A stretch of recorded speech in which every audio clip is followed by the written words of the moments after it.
আমার বিএনপি দলীয় লোক আমার দোকান দখল করে নিয়ে যায়।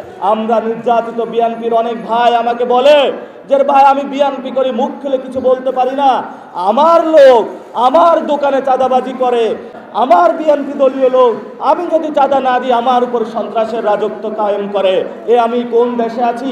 আজকে এক ভাই এসে আমাকে বলল আমি 20 বছর যাবৎ বিএনপি করি, এখন হলো বিএনপির উপর থুতু। আমি বললাম ভাই এটা কেন? বললো আমার উপর যে সে বিএনপির লোক যে নির্যাতন করেছে, নির্যাতনের পর আমি আর বিএনপি করতে পারি না। যারা গত 15 বছরে নির্যাতিত হয়েছিল, আমরা শুধু জামায়াত ইসলামী এনসিপির কথা বলি না, আমরা সে সকল বিএনপির ভাইদের পক্ষেও আছি আপনারা যারা গত 15 বছরে নির্যাতিত হয়েছেন। কারণ যেই দলকে আপনারা এতটা ভালোবেসে নির্যাতন পোষণ করেছেন, সেই দল যখন নমিনেশন দিয়েছে আপনাদেরকে কিন্তু জিজ্ঞাসা করে নাই।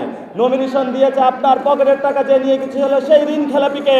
নমিনেশন দিয়েছে যে বিদেশে পালিয়েছিল দ্বৈত নাগরিক, তাকে হলো নমিনেশন দিয়েছে।